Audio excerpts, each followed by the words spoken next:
Hello everyone, welcome to the Academy YouTube channel. ඔගොල්ලෝ හැමෝම සාදරයෙන් පිළිගන්නවා The Academy YouTube channel එකට.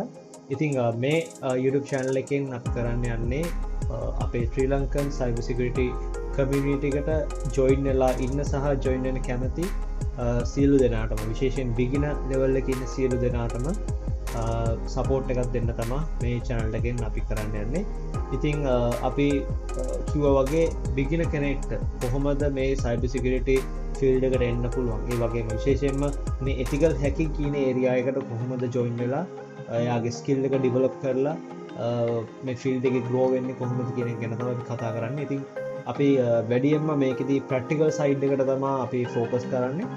ඉතින් ඔයා cyber security වලට ඉන්ට්‍රස්ට් කෙනෙක් නම්, ඔයා ethical hacking වලට ඉන්ට්‍රස්ට් කෙනෙක් නම් අනිවාර්යෙන් මේ YouTube channel එක subscribe කරන්න, like කරන්න මේ videos.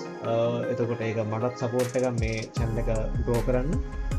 ඉතින් ඕගොල්ලන්ට පුළුවන් ඕගොල්ලෝ කැමති දේවල් ඉගෙන ගන්න කැමති දේවල් comments section එකේ දාන්න. එතකොට ඒ contents ඒ videos මට පුළුවන් ඉක්මනින් ගේන්න. ඉතින් මේ වීඩියෝ එකේදී මම ටාගට් කරන්න යන්නේ කොහොමද අපි මේ ethical hacking වලට එන්න කැමති කෙනෙක් කොහොමද එයාගේ device එක, එයාගේ laptop එක වෙන්න පුළුවන්, PC එක වෙන්න පුළුවන්, කොහොමද ඒ device එක ethical hacking වලට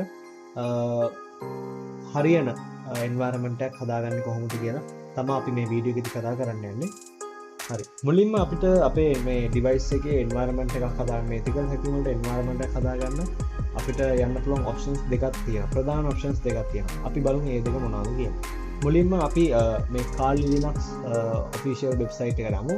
මම මෙතනදී Kali Linux choose කරන්න හේතුව තමයි මොකද Kali Linux වල මේ ethical hacking වලට අවශ්‍ය tools ගොඩක් pre-install කරලා එනවා. ඒ වගේම මේකේ UI එක වුණත් මාර friendly. ඉතින් අපිට වෙන කැමතින වෙන operating system එකකට යන්න පුළුවන්. Parrot OS, Arch Linux, නැත්නම් තව වෙන ඕන Debian Linux flavor එකකට යන්න පුළුවන්. මම use කරන්නේ Kali Linux. ඉතින් මම අනිත් ඒවාත් use කරලා තියෙනවා. ඉතින් මගේ experience එක ගන්නවා මට හිතන්නේ Kali Linux තමයි ටිකක් සාමාන්‍ය හොඳ. beginner කෙනෙක්ටත් use කරන්න මාර lazy. ඉතින් මේ Kali Linux එක ඉතින් මම Kali Linux එක තමයි අද install කරන්නේ. මම Kali Linux official website එකට යනවා.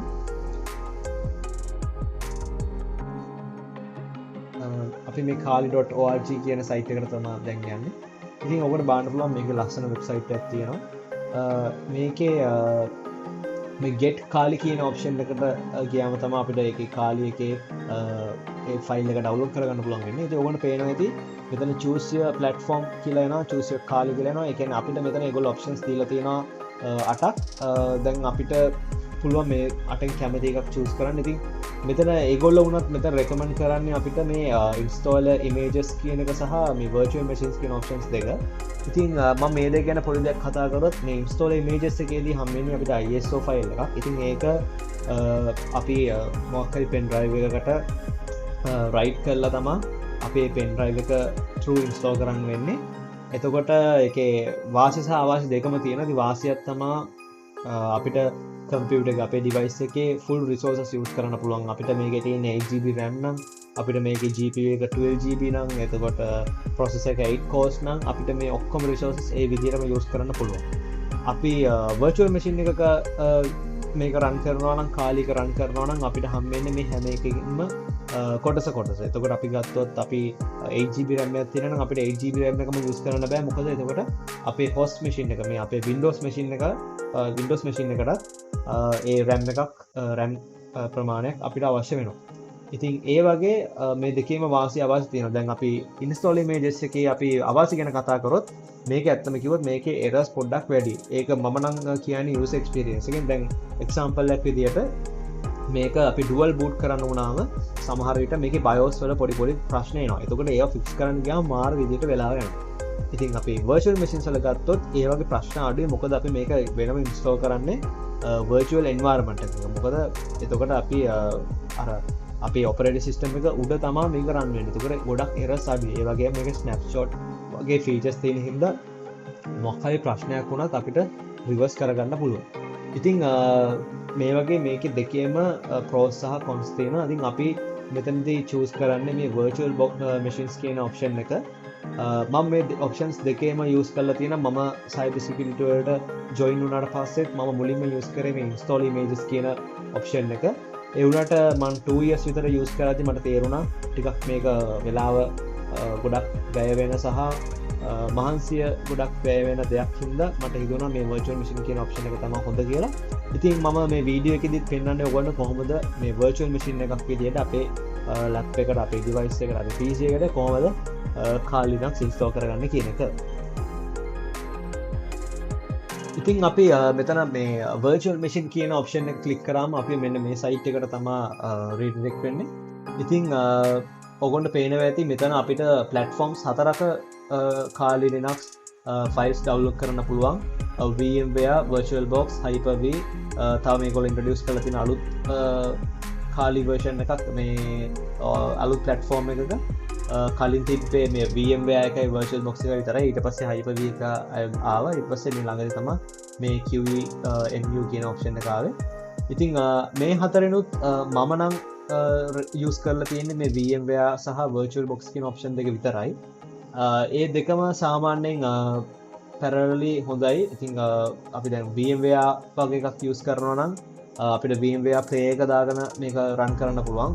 workstation එක නම් ඒක pay කරලා ගන්න ඕනේ. ඒ වුණාට GitHub එකේ එහෙම මම දැකලා තියෙනවා keys තියෙනවා අපිට කැමති නම් ඒ වාරගෙන try out කරන්න පුළුවන්. නැත්නම් අපිට VirtualBox එකේ ලේසියෙන් install කරගන්න පුළුවන්. මොකද ඒක open source ඕන කෙනෙක්ට use කරන්න පුළුවන්. ඉතින් මේ දෙකේම UI එක නම් සාමාන්‍ය එක වගේ. ඉතින් අමාරු නැහැ, හැම එකම ලේසි. අපි මේ වීඩියෝ එකේදී ඉන්ස්ටෝල් කරන්න යන්නේ VirtualBox එකට. ඉතින් මම ඒකින්ද මේ VirtualBox එකේ මේ download button එක click කරනවා. එතකොට මේ file එක download වෙයි.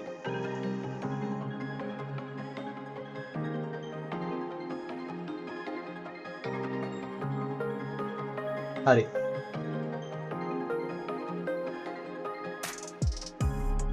හරි, ඒ ෆයිල් එක ඩවුන්ලෝඩ් කරාට පස්සේ මේ Kali Linux ෆයිල් එක ඩවුන්ලෝඩ් කරාට පස්සේ අපි ඊළඟ ඉන්ස්ටෝල් කරන්න ඕන එක තමයි දැන් අපි මෙතනදී මේ Kali Linux එක ඉන්ස්ටෝල් කරන්න යන්නේ VirtualBox එකනේ. ඉතින් එතකොට අපි මේ VirtualBox environment එක අපේ PC එකේ ඉන්ස්ටෝල් කරගන්න ඕනේ. ඉතින් ඒකට මම යනවා VirtualBox official site එකට.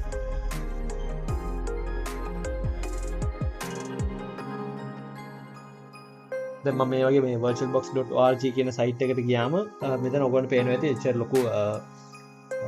ලොකු complex site එකක් නෙමෙයි මෙතන පෙන්නන්නේ. අපි මෙතන මේ downloads කියන option එකට ගියාම මෙතන අපිට පෙන්නනවා මොනවද ඒගොල්ලොන්ගේ දීලා තියෙන platforms packages කියලා. ඉතින් ඔයගොල්ලොන්ගේ PC එක ඔයගේ laptop එක macOS එක තියෙන්න පුළුවන්, Linux වෙන්න පුළුවන්, Windows වෙන්න පුළුවන්, නැත්නම් මෙතන තියෙන අනිත් option වෙන්නත් පුළුවන්. ඔගොල්ලෝ කැමති ඕනම ඔප්ෂන් එකකට මේක ඉන්ස්ටෝල් කරන්න පුළුවන්. මාර ලේසි ඒක නම්. මම මගේ තියෙන්නේ Windows machine එකක් හින්දා Windows PC එකක් හින්දා මම මෙතනදී යන්නේ මේ Windows host කියන එකට.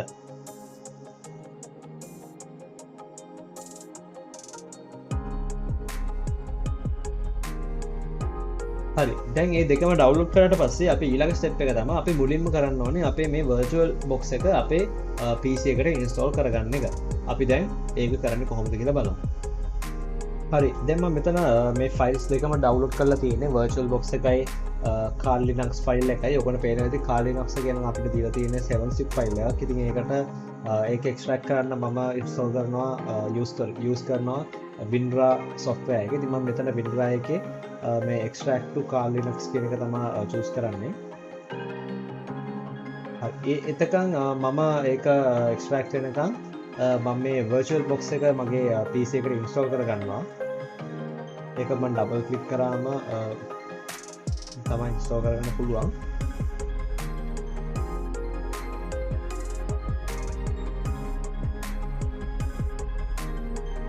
හරි, ඊට පස්සේ ඒකේ permission වලට මම access දුන්නාම මෙන්න මේ වගේ පොඩි box එකක් යනවා. ඉතින් මේක setup එක ඇත්තටම ලොකු දෙයක් නෑ. next කියලා යන්න තමයි තියෙන්නේ හැම එකම.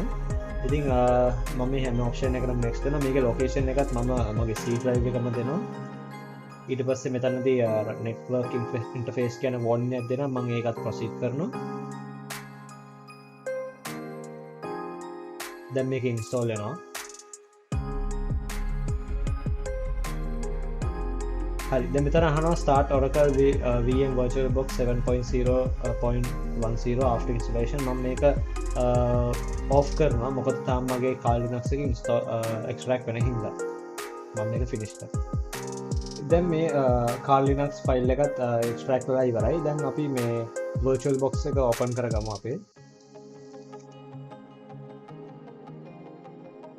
මේ ඔගන් පේනවා වගේ මාර user friendly interface එකක් තමයි මේගොල්ලන් අපිට හම්බෙන්නේ. ඉතින් මෙතනදී අපිට මේ අපි මේ ෆයිල් එකට ගිහින් බැලුවොත් ඔකට පේන්නේ මෙතනදී අපිට හම්බෙන්නේ මේ VBox and VDI කියන ෆෝමැට් එකේ ෆයිල්ස් දෙකක්. ඉතින් ඒ දෙකෙන් අපි මේ VBox කියන ෆෝමැට් එකේ ෆයිල් එක තමයි අපේ Kali Linux අපේ VirtualBox එකට දාගන්න ඕනේ. ඒකට අපිට options දෙකක් තියෙනවා. එක්ක අපිට පුළුවන් මෙතන double click කරලා යන්න නැත්නම් අපිට පුළුවන් VirtualBox එකෙන්ම ඒක import කරගන්න. ඒකදී අපි මෙතනදී click කරන්න ඕන option එක තමයි මේ add icon එක. ඉතින් මම මෙතන add icon එකට ගිහිල්ලා මගේ Kali Linux මේ ෆයිල් එක තියෙන තැනට මම යනවා.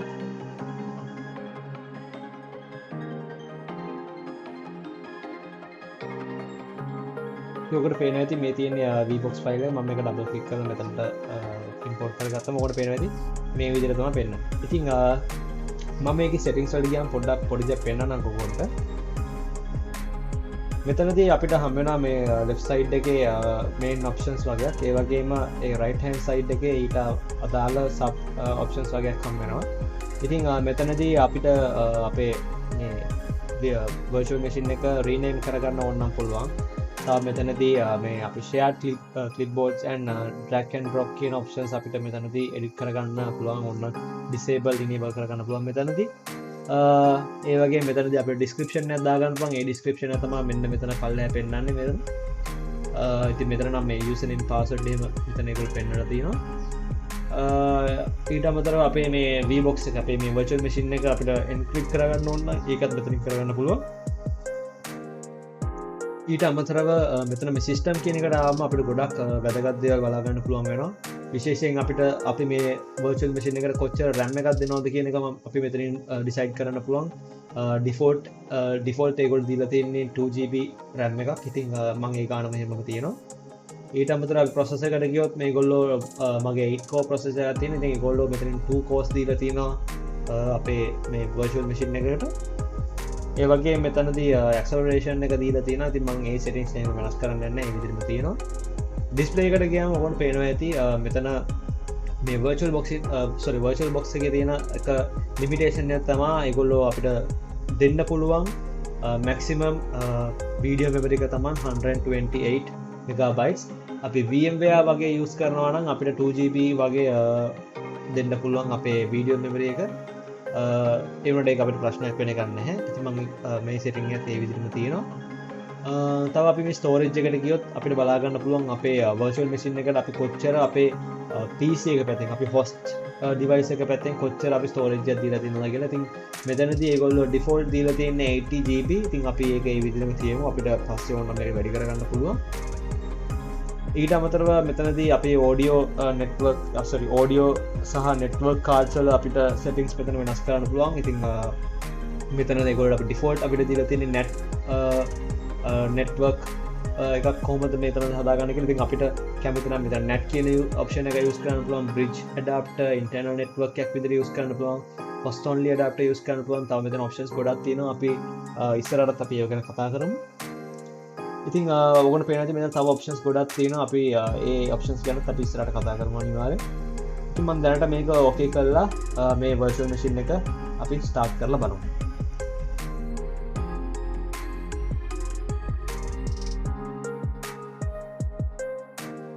ඔගොල්ලෝ පේනවා ඇති මේක වෙනම වින්ඩෝ එක තමයි එන්නේ. ඉතින් අපි VMware වගේ ගත්තොත් ඒ VMware එකේම ඇතුලේ තමයි අපිට මේ virtual machine එක run වෙන්නේ. ඉතින් VirtualBox එකේ සහ VMware එකේ තියෙන එක වෙනසක් තමයි යන්නේ ඒක. ඉතින් මම මේ VM එක මේ virtual machine එක මම මෙහෙම full screen දාගන්නවා.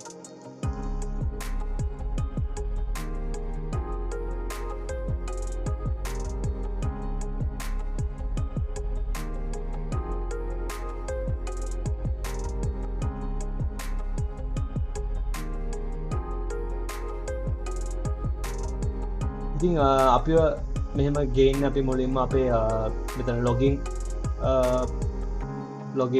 UI එකට තමයි අපි ගේන්නේ. ඉතින් මෙතනදී යූසර්නේම් එකයි පාස්වර්ඩ් එකයි වෙන්නේ දෙකම කාලි. ඉතින් මම ඒකත් දැන් මෙතන ටයිප් කරගන්න.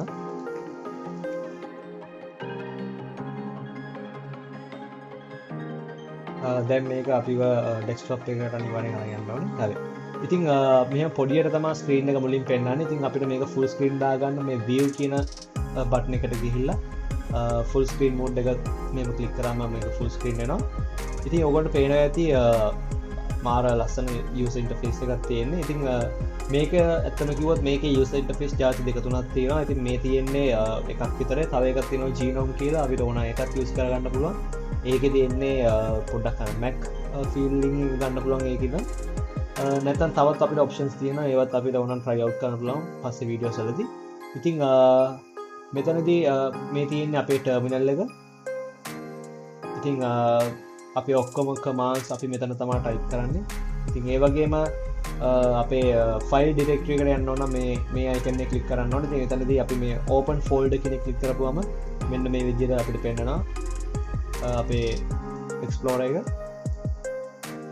ෆයිල් එක්ස්ප්ලෝරර් එක. ඊට අමතරව අපිට අපේ කෙලින්ම අපිට එක එක ටූල්ස් වලට ටූල්ස් ඕපන් කරගන්න ඕන නම් අපි මෙතන මේ කාල් ලිනක්ස් අයිකන් එක ක්ලික් කරපුවම මෙන්න මේ ඩ්‍රොප් ඩවුන් එකක් එනවා.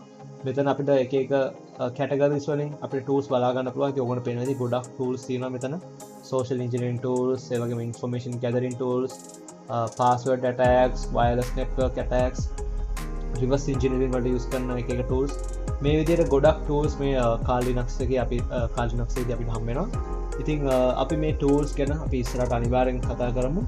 ඉතින් මේ වීඩියෝ එකේදී මට කතා කරන්න ඕනේ එච්චරයි. ඉතින් ඔයගොල්ලන්ට මොනවා හරි ප්‍රශ්න තියෙනවා නම් ඔයගොල්ලන්ට අලුත් මොනවා හරි වෙන ඔපරේටිං සිස්ටම් ඉන්ස්ටෝල් කරගන්නේ කොහොමද කියලා බලා ගන්න අවශ්‍ය නම් අනිවාර්යෙන් කමෙන්ට් සෙක්ෂන් එකේ දාන්න. එතකොට අපිට ඒව ගැන කතා කරන්න පුළුවන්.